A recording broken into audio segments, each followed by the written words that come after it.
केतन अग्रवाल, क्या गलती थी उस इंसान की जिसको उसके खुद के मंगेतर ने 350 फीट गहरी खाई में धक्का दे दिया।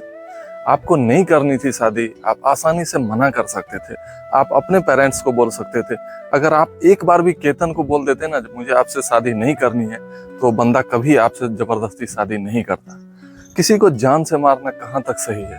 आप सोच सकते हो उसके परिवार पे क्या बीतती होगी, उसके माँ बाप, उसके भाई बहन, उसके पिताजी जो अपना बुढ़ापे का सहारा मान के बैठे थे, उनका बिजनेस संभालेगा, उनकी चिता को अग्नि देगा, उनकी माँ जिनका सपना था जो मेरा बेटा घोड़ी पे चढ़ के सहरा बांध के आएगा।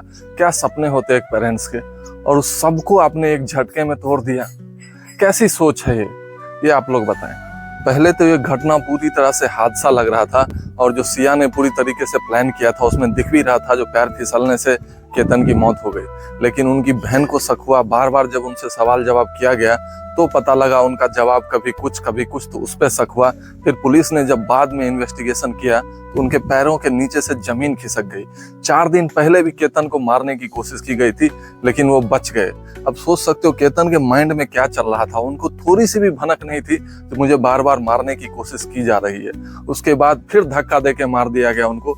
अगर वो नहीं मरते उस दिन, तो उसके 2 दिन बाद भी इन्होंने प्लान किया था फिर से उनको मारने का। और मैं तो बोलता हूँ अगर उनकी शादी हो भी जाती तो भी शादी के बाद भी इन लोगों ने पूरा प्लान सेट किया था कि उनको मार दिया जाए। मैं केतन जैसे लोगों से भी बोलता हूँ जो उनके बॉयफ्रेंड थे, ऐसे लोगों पे ट्रस्ट नहीं करना चाहिए जो अपनी माँ बाप के लिए या अपने ईगो के लिए अपने मंगेतर को और ऐसे लोगों को, किसी को भी जान से मार सकते हैं।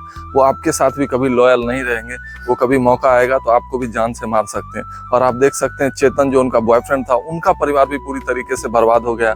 उनका भी बिजनेस दुकान सब बंद पड़ा है, वो भी जेल जाएंगे और उनका भी सब कुछ खत्म हो गया। तो ऐसे सिचुएशंस में आराम से लड़की चाहे तो इस सारी चीज़ों को अवॉइड कर सकती है, वो अपने पेरेंट्स से भी बात कर सकती है। नहीं तो अगर लड़के से बात कर लें तो वो भी बेहतर है। वो भी इतना 600 करोड़ का मालिक था वो।